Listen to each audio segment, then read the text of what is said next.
행복은 성적순이 아니잖아요 라는 말이 있죠. 예, 저는 그 말을 믿고 싶은 학창시절 공부를 별로 좋아하지는 않았던 30대 여성입니다. 다행히 공부에만 취미가 없었을 뿐 좋아하는 일도 일찍 찾아서 그쪽으로 공부를 해서 일도 하게 되면서 저 말처럼 성적과 상관없이 참 행복하게 살고 있습니다. 아니, 살고 있었습니다. 그러나 좋아하는 남자를 만나고 결혼이라는 것을 하려고 하면서 문제가 생기더군요. 대학 학벌이라는 것이 제 조건 중에 하나가 되었고 결혼을 하는데 시비거리가 되더군요. 특히 저희 시어머니는 사람을 학벌로 평가하시는 분이셨습니다. 홀몸으로 두 아들을 키워 명문대에 보내신 게 평생의 자랑이셨으니 한편으로는 이해가 되기도 했습니다. 그렇게 제가 처음 시어머니께 인사를 갔을 때 시어머니는 2년제 대학을 나온 제가 마음에 들지 않다는 사실을 숨기지 않으셨습니다. 아들이 결혼하겠다고 처음 데려온 여자를 앞에 두고 밥은커녕 차 한 잔도 제대로 내주지 않고 인상만 잔뜩 쓰고 계셨거든요. 나는 우리 아들들 학교 다닐 때 정말 세상 부러운 게 없었다. 내가 학교에 상담을 가면 담임부터 교장까지 쫙 나와서 인사했어. 이렇게 공부 잘하는 학생들을 보내줘서 고맙다고. 대입? 그거 걱정을 왜 해? 아니, 고민은 했구나. 어느 명문대를 가야 하나, 어떤 과를 가야 하나 하는 거 말이야. 그런데 이게 뭐니? 평생 내 속이라고는 한 번도 썩인 적이 없는 큰아들이 어떻게 이럴 수가 있어? 왜 결혼으로 내 속을 뒤집길 뒤집는데? 아니, 내가 4년제만 나왔어도 입을 다물겠다. 어떻게 2년제를 나온 여자를 데리고 와? 그것도 조리학과? 음식하는데 무슨 대학 공부까지 필요하냐고. 나는 대학 안 나왔어도 너보다 음식 더 잘한다고. 저는 2년제 호텔학과, 그 중에서도 조리부서를 전공한 뒤 한 대학교에서 조리실장으로 일하고 있습니다. 그러나 시어머님이 보기에 저는 그저 식당 아줌마였고 귀한 아들 꼬신 나쁜 년이었죠. 그렇게 시어머니는 저와 남편의 결혼을 반대하며 볼 때마다 저에게 모진 소리를 하셨고 남편은 그 옆에서 고집스럽게 입을 꾹 다물고 아무런 대꾸도 하지 않았습니다. 그것은 마치 엄마가 뭐라고 하든 난 이 여자랑 결혼할 거다 하는 듯한 표정이었죠. 결국 큰아들의 고집에 진 시어머니는 결혼은 시키셨지만 그렇게 되기까지 오랜 시간이 걸렸고 그 과정에서 시어머니는 점점 더 저에 대한 불만이 커지셨죠.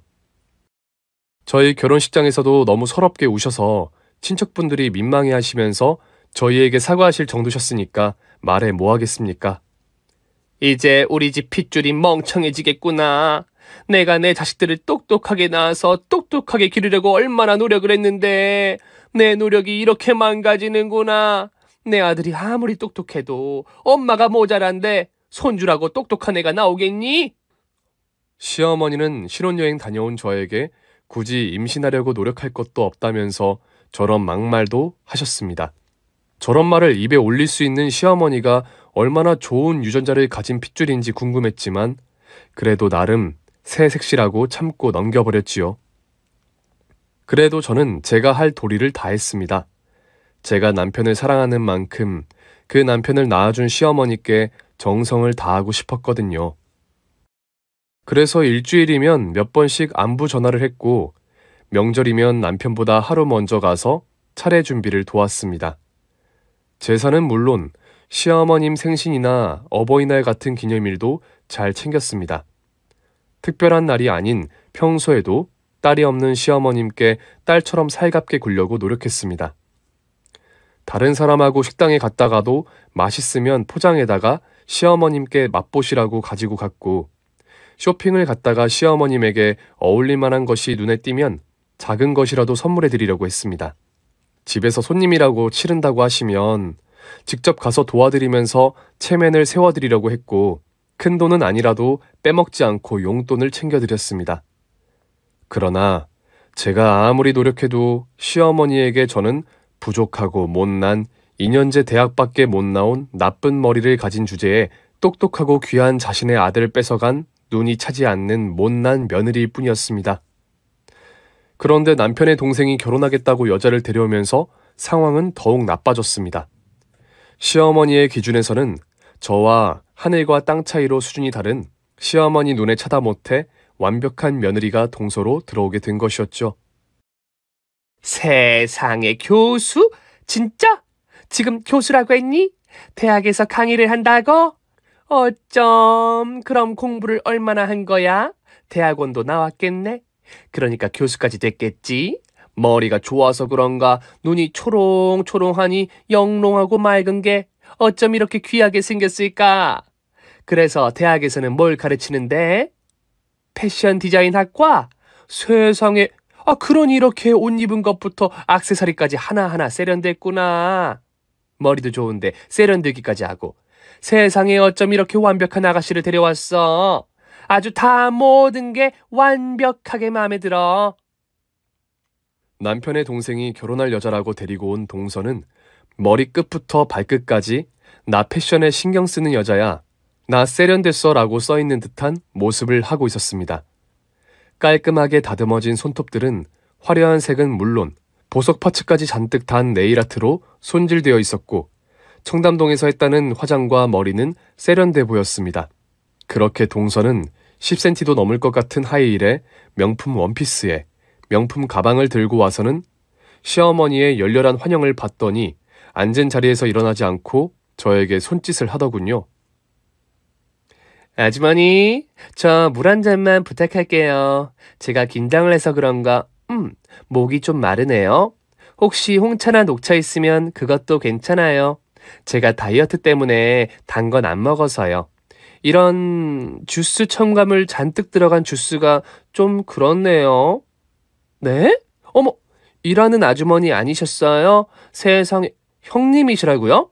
어머나, 죄송해요. 저는 형님 옷차림이 너무 그래서 설마 가족일 거라고는 상상도 못했네요.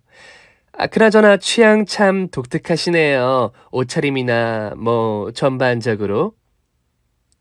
정말 실수인지 기선제압을 하고 싶었던 건지 동서는 처음 인사 온 자리에서 저의 옷차림을 비웃으며 일하는 아줌마인 줄 착각했다며 심부름을 시키더라고요. 버젓이 신랑 옆에 앉아있는 저한테 말이죠. 그리고는 실수였다며 미안하다고 웃는데 기가 막혀 하는 저는 보이지도 않는지 시어머니는 그저 좋다고 입에서 웃음이 떠나지 않았습니다. 거 봐라. 내가 너 언제 한번 그렇게 망신당할 줄 알았다. 그러게, 내가 생각 좀 하고 살라고 했지. 너도 머리가 있으면 생각을 좀 해봐라. 새 사람 처음 인사 오는 중요한 자리인데 어떤 차림을 하고 와야 할지 판단이 안 서니? 그렇게 머리가 안 돌아가? 하긴 옷을 잘 입으려고 해도 머리가 돌아가야 입지. 너 그렇게 촌스럽게 하고 다니는 것도 다 나 머리 나쁩니다 인정하고 다니는 거라고. 그러니 매번 그렇게 촌스럽게 입고 다녀서 망신을 당하지. 너는 동서될 사람한테 창피하지도 않니? 괜히 너 때문에 우리 집 수준 떨어진다고 오해할까봐 걱정이네. 저 어디 가서 옷 못 입는다는 소리 들은 적 없는 여자입니다. 명품으로 휘감지는 않아도 저에게 어울릴 만한 스타일이 어떤 건지 알고 거기에 맞춰 입고 다녀서 센스 있다는 소리 듣고는 했지만 그것도 시어머니 앞에서는 아무 의미가 없더군요. 그나저나 그래서 우리 교수님은 어느 대학에서 강의를 한다고? 응? 그 대학교면 설마 큰애가 일하는 대학 아니니? 그런데 하필 동서가 수업하는 대학교가 제가 일하는 대학교더군요. 저는 교수 식당이 아니라 학생 식당을 담당하고 있어서 마주친 적이 없어서 몰랐었죠. 그런데 그 사실을 들으신 시어머니는 아무런 고민도 없이 단호하게 저에게 일하는 곳을 바꾸라고 하더군요. 그네, 너 당장 거기 그만두고 다른 곳으로 옮겨라. 혹시라도 우리 작은 며느리가 학교에서 너 만나면 어쩌니? 한 명은 교수고 한 명은 식당 아줌마고 그게 무슨 망신이니? 너도 학교에서 작은 애 만나면 교수님 하면서 굽신굽신 거려야 할 텐데 그게 무슨 불편한 일이니? 어차피 식당이야 차고 널렸고 어느 식당이든 너 하는 일 똑같을 테니까 다른 식당 일 구하는 게 어려운 일도 아닐 테니까 그만두는 건 아무 문제 없지? 당장 내일 가서 그만둔다고 이야기해라. 교수 며느리를 보게 돼서 흥분한 시어머니는 평소처럼 저를 무시하며 혹시라도 둘째 며느리 망신시키지 말고 당장 일을 그만두라고 하더군요. 어머님, 제가 무슨 도둑질을 하고 있는 것도 아닌데 뭐가 부끄럽고 뭐가 창피해요? 저 이 학교 식당에서 일한 지 벌써 7년째예요. 그런데 왜 제가 그만두나요? 같은 집 식구들끼리 같은 곳에서 근무하면 더 좋죠. 서로 힘도 되고. 동서, 혹시 수업 준비하다가 입 심심하면 학생 식당으로 와. 내가 간식 많이 챙겨줄게. 그러자 동서도 크게 웃더군요. 어머, 그러네요. 이제 저 간식 걱정 안 해도 되는 건가요? 세상에 신나라. 혹시 교수동까지 배달도 되는 거예요? 저 이렇게 간식 셔틀 생기는 건가요? 어머, 농담이에요. 뭘 정색하고 그러세요? 그래요. 혹시 학교에서 보면 인사라도 해요. 뭐 제가 학생 식당 갈 일이 없고 형님이 강의동 올 일이 없으니 마주칠 일이 있을까 모르겠지만요. 동서의 첫인상은 참 미묘하게 기분이 나빴습니다. 웃으면서 상대가 기분 나쁜 말을 아무렇지 않게 던지는 것 같지만 그렇다고 해서 정확하게 신뢰되는 말을 한 것도 아니었습니다. 그래서 저는 별 수 없이 그냥 농담하는 스타일이 나랑 다른가 하면서 넘어갈 수밖에 없었습니다. 그러나 그것은 시작일 뿐이었고 뭐든 시작이 가장 순한 맛인 거죠. 같은 학교에서 일한다고는 해도 저는 학생 식당을 벗어나지 않아서 마주치지 않았지만 시댁에 갈 일이 있으면 항상 마주쳤고 항상 기분 상하는 일이 생겼습니다. 작은 애기야, 너는 다 내 마음에 드는데 입 짧은 거 그거 딱 하나가 내 마음에 안 들어. 그렇게 하늘하늘해서 어떻게 사회생활을 하니? 큰애 좀 봐라. 저렇게 돼지같이 푹푹 퍼먹지는 못하더라도 반 그릇은 먹어야지. 내가 너 먹으라고 아침부터 하루 종일 만들었는데 응? 한 입만 더 먹어봐라. 응? 시어머니는 무슨 갓난아기 밥 먹이듯 이것저것 동서 앞에 밀어놓고 앞접시에 덜어주면서 한 입이라도 더 먹이려고 이런저런 노력을 했습니다. 그러다 동서가 맛있다고 2번 젓가락이 가는 음식이라도 있으면 그대로 통째로 포장을 해서 동서 자동차에 실렸습니다. 어머님, 저도 갈비 좋아해요. 저도 주세요. 어제 갈비 사와서 핏물 빼고 기름 떼고 한 거 저잖아요. 그런데 왜 저는 안 주세요? 그 갈비에 들어갈 양념이며 재료며 손질한 게 누구인데요? 누군 입이고 누군 주둥인가요? 그게 왜 홀랑 다 동서한테 가나요? 너는 네가 만들어 먹으면 되지 않니? 왜 남의 음식을 탐을래? 도대체 너는 그 식탐 어쩌려고 그러니? 그리고 너 내가 못 본 줄 아니? 너 아까 주방에서 간 본다면서 집어먹은 고기만 한 냄비는 될 거다. 너 그렇게 먹고도 배가 안 부르니? 또 먹겠다는 소리가 나와? 작은 애를 봐라. 저 가녀린 팔을 보라고. 저런 팔로 디자인을 하고 학생들이 가르치다가 쓰러지는 거 아닌지. 내가 마음이 아니다. 그런데 넌 그걸 뺏어 먹으려고 해? 넌 네 팔뚝을 봐라. 오늘부터 한 달을 굶어도 배에서 꼬르륵 소리도 안 날 거다. 사람이 양심이 좀 있어야지 말이야. 하긴 네가 양심이 있으면 우리 아들을 감히 넘보기라도 했겠냐?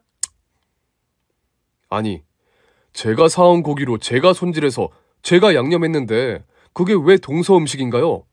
정말 어머님 논리는 이해가 가지 않았습니다. 그렇게 작은 며느리만 좋으면 작은 며느리만 불러서 해 먹이시지. 또 음식해야 하는 일이 생기면 여지없이 저를 불러서 일을 시키셨습니다. 그럼 또 동서는 그 맑은 미소를 띄우고는 내숭을 떨면서 실속을 챙겨갔습니다. 어머님도 참 제가 먹으면 얼마나 먹는다고요. 그렇게 많이 싸주셔도 저는 다 못 먹어요. 뭐 그래도 남편이 어머님 갈비를 워낙 좋아하니까 주시면 가져다가 남편한테 감사히 잘 먹일게요. 그리고 어머님, 이거 용돈이에요. 제가 이번에 유명한 패션 회사랑 프로젝트를 하게 돼서 보너스가 생겼어요. 교수야 명예직이라고 하는 것도 다 옛말이거든요.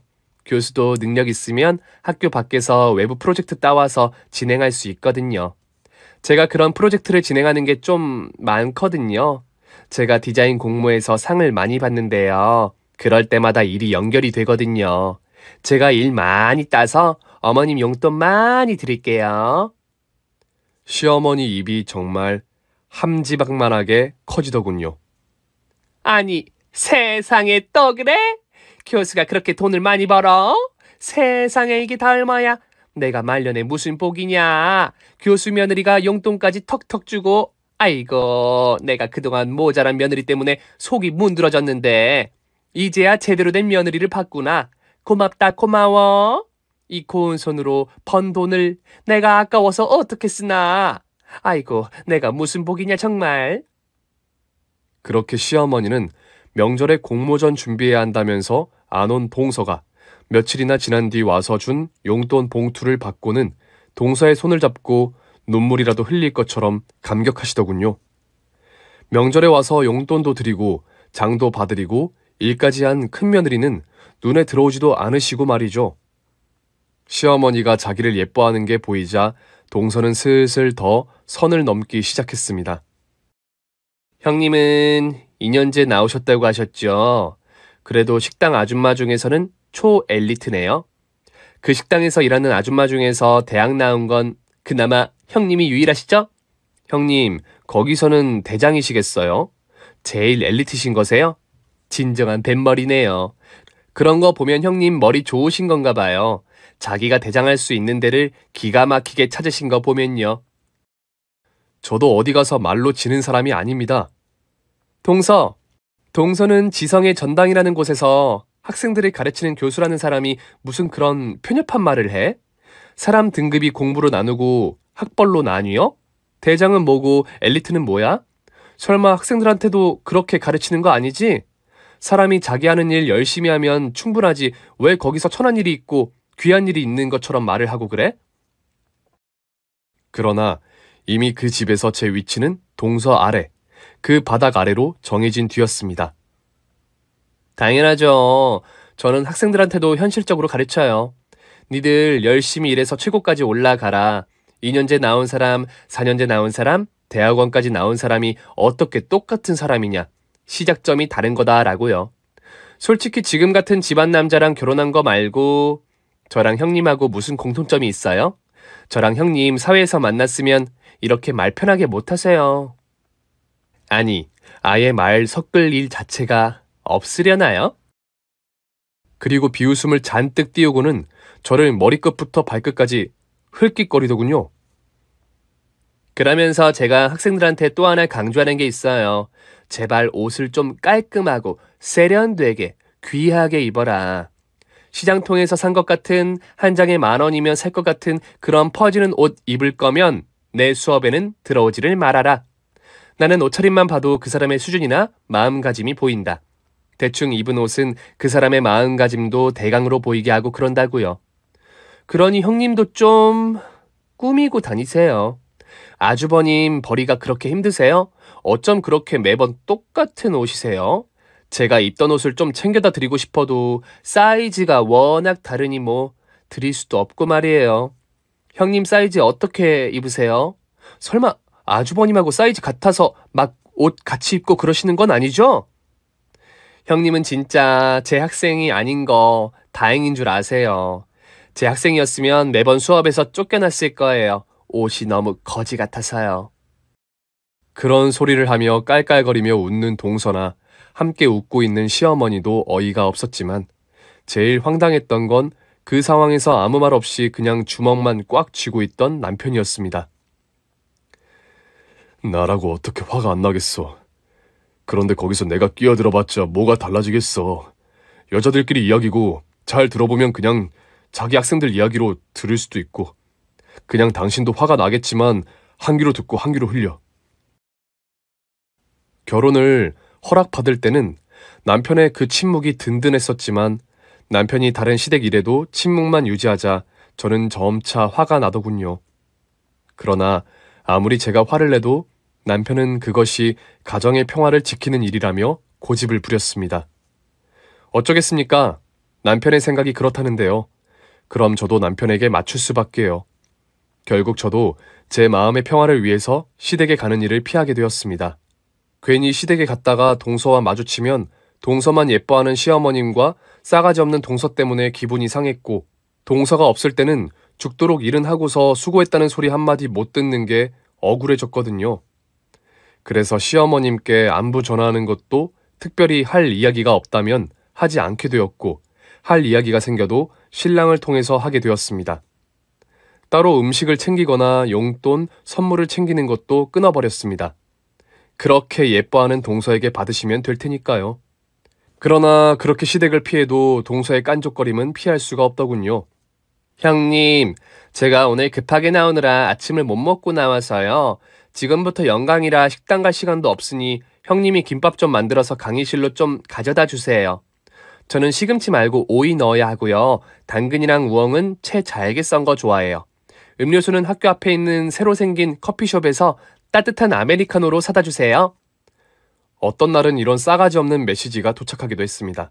그리고 제가 그 메시지를 무시하자 시어머니한테 어떻게 여우짓을 했는지 너는 도대체 성질머리가 왜 그 모양이냐? 작은 애가 며칠을 굶고 수업은 해야 하니 힘들어서 너한테 부탁 좀 한 것 같은데 그거 뭐 어렵다고 그렇게 야멸차게 말을 해서 애를 울려? 너 손윗사람이라는 게 마음보를 그따위로 쓰는 거 아니다. 더 그러다가 벌 받아. 라는 억울한 전화를 받게 만들기도 했습니다. 그러나 똥이 더러워서 피하지 무서워서 피하냐. 저는 정말 극강의 인내심을 발휘해서 동서와 관련된 모든 일들을 무시하려고 노력했습니다.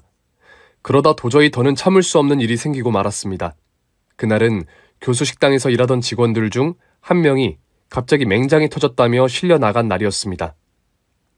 학생 식당의 메뉴 준비는 어느 정도 끝나 가열하며 배식만 나가면 되는 상황이었지만 교수 식당의 메뉴들은 대부분 단품식으로 바로바로 준비되어 제공되는 것들이 많아서 교내 메뉴에 익숙하지 않은 인원은 투입되면 손발을 맞추기가 힘들었습니다. 그래서 보통 문제가 생기면 학생 식당 인원들 중에서 가장 베테랑이 투입되고는 했습니다. 그러다 보니 그날도 저에게 요청이 들어왔습니다.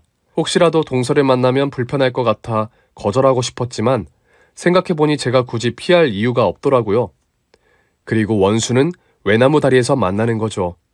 주문한 메뉴를 가지고 서빙을 하러 나갔더니 그 테이블에 동서와 동료 교수들이 앉아 있더군요. 어머머, 형님, 여기는 어쩐 일이세요? 아, 맞다. 형님 우리 대학 식당에서 일했죠. 제가 학생 식당에는 가질 않아서 깜빡했네요. 그런데 왜 오늘은 교수 식당에 계세요? 설마 이제 교수 식당에서 일하시는 거세요? 그럼 학생들 상대하시다가 교수 상대하시는 거세요? 어머나, 그럼 승진? 형님 좋으시겠어요. 그럼 이제 저도 자주 볼 수 있는 거예요? 그런데 학생 식당도 아니고 교수 식당에서 일하시고 서빙도 보실 거면 그 급에 맞춰서 좀 갖추셔야 되는 거 아니세요? 볼 때마다 그렇지만 어떻게 된 게 오늘 옷차림은 특히 더 촌스럽고 처참하네요. 이렇게 보니 시댁은 그나마 꾸미고 오시던 거였나 봐요. 세상에 이렇게 보니까 어쩜 이렇게 영락없는 식당 아줌마네요. 하긴 형님 식당 아줌마 맞으시구나? 아줌마 저희 물 좀 가져다 주세요. 여기 10,000원은 심부름 값이요. 그런데 정말 이렇게 보니까 저희가 한 집안 사람이란 걸 믿을 수가 없네요. 형님, 아무래도 제가 너무 창피해서 그러거든요. 이렇게 저 다니는 대학 식당에서 굳이 일하면서 저 망신 주려고 하시는 의도가 아니시면 이직은 어떠세요? 제가 좋은 일자리 소개해드릴게요. 아마 여기서 일하는 것에 비하면 월급도 훨씬 많이 받고 조건도 좋을 거예요. 어디냐면 바로 저희 집안일이요. 여기서 이러지 마시고 아예 우리 집안일을 해주시는 건 어때요? 안 그래도 요즘 집안일 해주는 아줌마가 너무 요리를 못해서 한 명 더 쓸까 생각 중이거든요. 원래 있던 아줌마는 청소하고 형님은 요리하고 그럼 완벽하겠네요. 어때요? 여기서 얼마나 받아요? 하루 몇 시간 일 안 하는 거 최저임금은 받으세요? 제가 그것보다 훨씬 더 쳐드릴게요. 가족 좋다는 게 뭐예요? 제가 10배? 까짓 10배 쳐드릴까요? 돈 잘 버는 동서 둔덕 여기서 보는 거죠 뭐. 대신 공은 공이고 산은 사니까 저희 집에서 일하시면 저 사모님이나 교수님이라고 부르셔야 되는 거 아시죠? 도대체 어디까지 떠드나 대꾸도 안 하고 듣고 있자니 그런 가관이 없더군요. 거기다 유유상종인지 끼리끼리인 건지 동서와 함께 있던 교수들도 싸가지가 없기는 만만치가 않았습니다. 이분이 정말 유 교수님 형님이야? 세상에 말도 안 돼.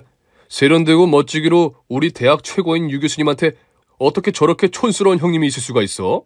유 교수가 시댁일이라면 웬 진저리를 치는지 딱 봐도 알겠네. 수준 차이가 이렇게 나니 괜히 시댁이라고 가서 마주치면 심란하기만 하겠네. 그런데 세상에 유 교수 정말 너무하네. 아무리 시댁 식구라도 그렇지 어떻게 저렇게 안 꾸미고 집 밖으로 나오게 하길 해? 그것도 어떻게 우리 학교에 저렇게 막 입고 다니게 두면 우리 보고 안구 테러 당하라는 거야?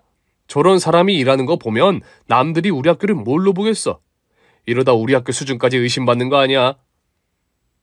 아무리 사이가 안 좋은 사이라도 가족이 심한 소리를 듣고 있는 건데도 동서는 뭐가 좋은지 그저 맞다고 맞장구를 치면서 예의 그 깔깔거리는 웃음을 시전하더군요.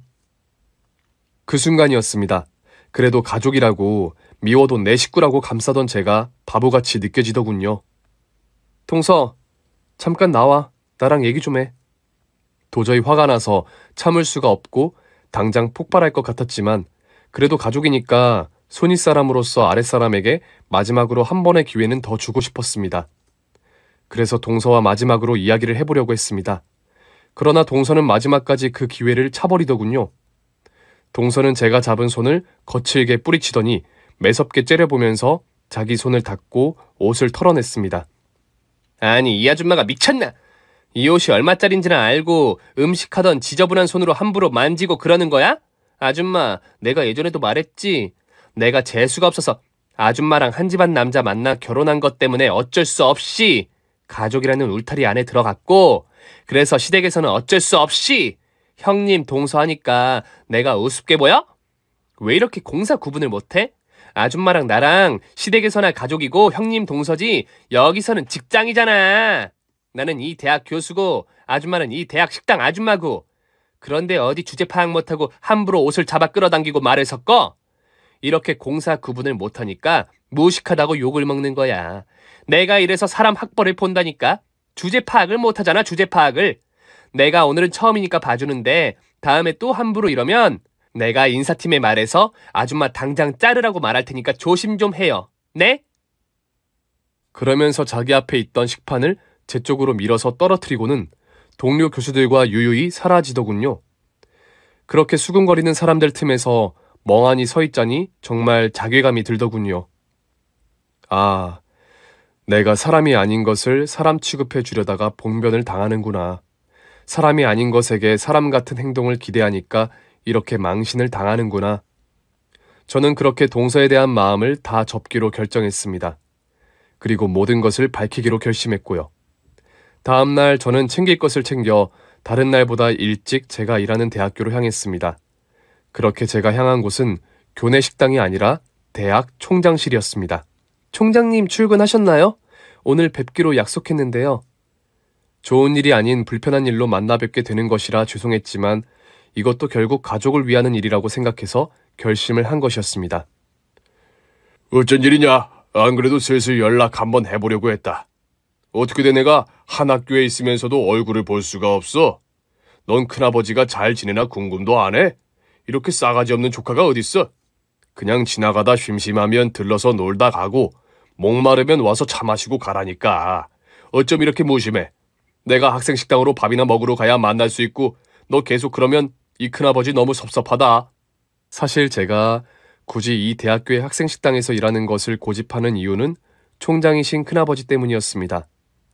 아들밖에 없는 큰아버지는 남동생의 딸인 저를 예전부터 참 예뻐해 주셨습니다. 명절에 만나기라도 하면 다른 오빠들보다 용돈도 잔뜩 받았고 총장님이 되시기 전 교수 재직하실 때도 가끔 학교로 불러내 맛있는 것을 사주시면서 우리 조카 딸 얼른 커서 이 학교에 들어와야지. 그럼 그때는 내가 총장이 되어 있을 테니 너는 학생으로 나는 총장으로 캠퍼스도 같이 걸어보고 하자. 라고 말씀하시곤 했었습니다. 그러나 저는 공부에도 취미가 없고 이 대학에는 제가 전공하고 싶은 조리학과도 없어서 다른 학교로 진학을 하게 되었고 큰아버지는 그걸 못내 서운해하셨습니다. 그래서 저는 취직을 해야 할 때 고민 없이 큰아버지가 계시는 대학교로 지원을 했고 지금까지 근무를 하고 있었습니다. 제가 결혼할 즈음하여 몇 년 동안은 외국으로 교환 교수를 다녀오신 터라 남편도 저희 큰아버지가 교수님이신 건 알지만 그게 저와 동서가 근무하는 대학인 줄은 알지 못했습니다. 저도 굳이 말하지 않았었고요. 그 후에 다시 한국으로 돌아와 대학으로 복귀하신 큰아버지가 총장이 되신 후에는 혹시라도 제가 실수해서 큰아버지께 폐라도 끼칠까봐 조심하느라 더 열심히 성실히 근무했고 주변에 저희 사이를 알린 적이 없었습니다. 당연히 개인적으로 따로 총장실을 찾아간 적도 없었고요. 그랬던 제가 총장실을 찾아왔으니 큰아버지는 반가워하면서도 걱정스러운 표정이셨습니다. 패션 디자인학과 유 교수요. 파면하셔야 할 것 같아요, 큰아버지.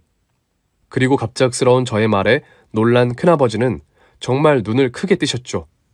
이게 무슨 소린가, 얘가 갑자기 왜 이러지? 하시면서 당황하시는 게 느껴졌습니다. 그래서 저는 준비해간 자료들을 큰아버지 앞에 내려놨습니다. 제가 학생식당에서 일하다 보니 의도치 않게 학생들 이야기를 듣게 되는 경우가 많았어요. 그런데 그 중에서도 특히 유 교수에 관해서는 아무래도 동서다 보니까 신경을 안 쓰려고 해도 자꾸 관련된 이야기들이 들리더라고요. 처음에 한두 명이 그럴 때는 저도 오해려니 하고 흘려들었는데 유 교수에 대한 이야기를 하는 사람들이 많아지고 또 그 사람들이 하는 이야기들이 대부분 비슷하다 보니까 저도 걱정이 돼서 따로 알아봤어요. 그래서 이건 그 자료들이에요. 유 교수가 그동안 학생들 과제를 표절해서 자신의 이름으로 각종 공모전에서 상을 타고 학생이 그것에 대해서 항의하면 학점과 졸업, 장학금 등으로 협박했다는 증거와 증언들입니다. 그리고 이건 외모가 자기보다 예쁜 여학생들을 괴롭히고 학과 내에서 따돌림을 당하도록 다른 학생들을 몰아갔다는 증언들, 자기 취향인 잘생긴 남학생들은 취업이나 학점을 미끼로 성추행했다는 증언들입니다. 또 외부 프로젝트들 관련해서도 무슨 비리가 있다고 하는데 그건 제가 나설 일이 아닌 것 같아서요. 학교 차원에서 알아보셔야 할 것 같으세요. 저는 그동안 알고는 있었지만 차마 밝힐 수가 없어서 혼자만 간직하고 있던 동서의 모든 비리, 사실들을 총장이신 큰아버지께 전달해드렸습니다. 그러면서 그 이유도 솔직히 고백했습니다. 큰아버지, 솔직히 말씀드리면 저 이거 개인적인 치졸함 때문에 알려드리는 거예요. 사실 이 내용에 대해서 알게 된 건 오래됐어요. 그래도 차마 가족이라고 숨겨주고 싶어서 지금까지 모른 척 했었어요. 죄송합니다. 그런데 동서가 최근 들어서 자꾸 저에 대한 선을 넘더니 결국 어제는 제가 참을 수 없는 선까지 넘어서 제가 큰아버지께 말씀드린 거예요. 그래서 여기엔 제 개인적인 원한도 들어가 있을지 몰라요. 죄송합니다. 그러니까 큰아버지가 다시 정확하고 확실하게 검토하고 조사해 주시고 제가 오해한 부분이 있으면 무시하셔도 되세요. 그러나 제 이야기를 들으신 큰아버지는 제가 드린 자료를 볼 때보다 더 화를 내셨습니다. 그리고 도대체 무슨 일이 있었던 건지 하나하나 물어보셨고 저는 제 편을 들어주는 큰아버지를 보며 그동안의 속상함이 밀려와 모든 일을 말씀드렸습니다. 아니, 그게 무슨 소리냐? 너한테 뭘 어쨌다고? 너는 왜 그걸 참고 있었는데? 참는 게 능사가 아니라고 그렇게 말을 하고 키웠는데 왜 아직도 이렇게 물렁하게만 살아서? 어쩌냐? 그리고 걱정 말아라. 안 그래도 예전부터 패션 디자인과 유 교수에 대한 여러 가지 제보가 많이 있었다. 수업 준비는 대충 하면서 당일 휴강도 잦고 수업 중에 사적인 통화를 몇십 분씩 했다는 고발도 있었고 술 마시고 수업에 들어오거나 과제로 자기가 관련된 제품들은 사서 모니터하라고 강매도 시켰다고도 하고 어쨌든 강사 평가도 최악이었어. 그런데 나도 유 교수가 네 동서고 하니 그동안은 그런 이야기들을 들어도 조금은 모른 척하고 조만간 불러서 주의나 줘야지 하고 있었는데 어디 감히 너한테 뭘 어떻게 했다고? 그래, 나도 사실 공정하지 못했던 거 인정한다. 이 학교 총장으로서 그렇게 넘어가면 안 됐던 건데 그러니 네 말대로 최대한 공정하게 알아보고 문제가 있으면 네 가족이라도 받을 수 있는 처벌을 내리마. 걱정하지 말고 기다려라. 하긴 학생들이 그렇게 떠드는 이야기들을 학교 윗선에서 모를 리가 없었겠지요. 저는 이제 주사위는 던져졌다는 생각으로 다시 일터에 복귀했습니다. 그리고 다른 날과 다름없이 제 할 일을 했습니다. 일하는 동안에도 귀찮을 정도로 전화가 계속 울렸지만 동서의 전화라 모두 무시했습니다. 그렇게 전화를 받지 않으니 동서가 곧 학생식당으로 쫓아오더군요. 형님, 잠깐 저랑 이야기 좀 해주세요. 잠시면 돼요. 형님, 잠시만요, 예? 학교는 일터고 공과 사를 구분해야 하니 학교에서는 절대 아는 척하지 말자며 제 팔을 뿌리치던 동서가 저의 팔에 매달리더군요. 그래서 저도 칼같이 공과 사를 구분해 주었습니다. 교수님, 여기 제 일터고 지금 한참 바쁜 시간입니다. 아실 만한 분이 왜 이러세요? 식사 안 하실 거면 가보시고 식사하실 거면 저 뒤에 가서 줄 서세요. 이거 놓으시고요. 저도 동서를 야멸차게 뿌리치려고 했지만 정말 그 힘이 얼마나 강한지 꿈쩍도 안 하더군요. 형님, 이러지 마세요. 제가 잘못했어요. 전 정말 몰랐어요. 어떻게 형님이 총장님하고 친척이에요? 그걸 왜 말씀 안 하셨어요? 그걸 알려주셨으면 제가 형님한테 얼마나 잘했을 텐데요. 제가요, 형님이 어떤 분인지 몰라보고 실수가 너무 많았어요. 그동안 너무 큰 잘못들을 했어요. 형님, 제가 잘못했어요. 형님, 제가 어떻게 빌면 될까요? 저 한 대 치실래요? 여기? 따기 좀 때리시면 기분이 풀리실까요? 아니면 저 여기서 무릎 꿇을까요? 제가 어떻게 하면 기분 풀고 용서해 주실래요? 저 무릎 꿇었어요, 형님. 여기 이 지저분한 바닥에요. 음식물도 떨어졌는데요. 보이시죠? 저 이렇게까지 깊게 반성하고 있으니까 용서하시고 총장님한테 전화 한 통만 넣어주세요. 예? 형님이 오해하신 거라고, 이야기해보면 다 풀릴 거라고 한마디만 해주세요. 예, 형님? 그날따라 하얀색 원피스를 입고 학교에 온 동서는 정말 김칫국물이 흐른 바닥에 무릎을 꿇고 앉아 자기 치마 색깔이 물드는 것도 신경 쓰지 않고 열심히 빌더군요. 그래? 이야기해보면 다 풀릴 오해야? 그럼 다행이네. 우리 학교 총장님 공정하신 분이야. 모든 일들이 그렇게 오해면 걱정하지 말고 있어. 총장님은 내가 조카라고 없는 죄 뒤집어 씌우고 해서 무리해서 일 진행하고 그럴 뿐 아니시니까 그냥 믿고 기다려. 모든 일을 다 확인되면 공정하게 처리해 주실 거니까. 동서는 제가 냉정하게 대답하자 점점 필사적이 되어가면서 눈물까지 흘리기 시작했습니다. 형님, 제가 잘못했다니까요. 저 이대로 강의 잘리면 정말 큰일 나요. 제가 회사랑 진행하던 프로젝트들 다 이 대학 교수라는 것 때문에 딴 것들이라고요. 그런데 제 잘못으로 학교에서 잘리게 되면 위약금을 몇 배로 물어야 하는지 몰라요. 그럼 저 쫄딱 망해요. 저 길거리에 나앉는 거 보면 형님이라고 마음 편하시겠어요? 거기다 지금 무슨 표절이다 뭐다 해서 학생들 모아서 학교가 대표로 소송을 한다고 하는데요. 형님, 그건 진짜 오해예요. 세상 아래 특별한 거 없어요. 다 비슷비슷해요. 학생들도 저한테 배우고 디자인 하다 보니 제 생각하고 비슷한 디자인이 나와서 그런 거지. 제가 학생들 거를 베낀 거? 저는 정말 그런 적 없어요. 저 정말 억울해요. 다른 사람도 아니고 형님은 그거 믿어주셔야죠. 저희는 가족이잖아요, 형님. 네? 형님, 저 좀 살려주세요. 그러나 여전히 어떻게든 빠져만 나가려는 동서의 태도가 정말 짜증이 나더군요. 거기다 이런 구경거리가 생겼으니 학생들이 잔뜩 몰려있는 식당이 얼마나 소란스러워졌는지 상상이 되시겠죠? 저에게 무릎을 꿇고 비는 동서의 모습을 보며 그동안 동서에게 당했던 학생들이 몰려들어서 낄낄거리며 휴대폰으로 영상을 찍기 시작했습니다. 너도 나도 사진을 찍어대고 그런 동서를 뒤에 두고 셀카를 찍으면서 어서 SNS에 올리자며 떠드는 학생까지 있었으니까요. 동서는 그제야 정신이 든 듯 일어나서 자신을 찍고 있는 학생들에게 비명을 지르며 휴대폰을 뺏으려고 했지만 그게 한두 명이 아니니 말려질 리가 없었지요. 오히려 그렇게 미친 사람처럼 달려드는 모습까지 영상으로 찍어가면서 재미있어들 했습니다. 자기가 어떻게 해도 제가 마음을 바꾸지 않을 것을 눈치챈 동서는 갑자기 눈에 도끼를 품고 저를 째려보더군요. 형님, 이러는 게 정말 좋은 방법일까요?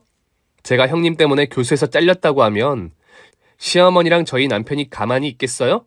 안 그럴걸요? 형님 이거 수습 못하시면 형님 이혼당하실 거예요. 제가 시어머니를 어떻게든 움직여서 그렇게 만들고 말 거라고요. 그러니까 괜히 이혼녀 돼서 후회하지 마시고 지금이라도 얼른 총장님한테 전화 거세요. 모든 게 해결됐으니까 조사도 소송도 징계위원회 개최도 검토할 필요 없다고요. 어서요. 그렇지요. 항상 동서의 편만 드는 시어머님이 있었죠.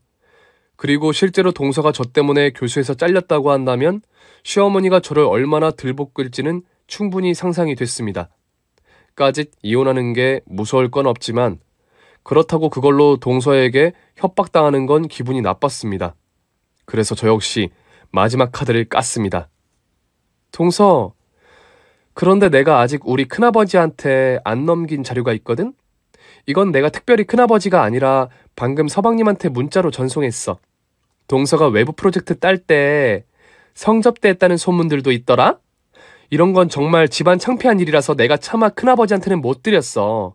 지금 울리는 전화, 그거 서방님 전화 아니야?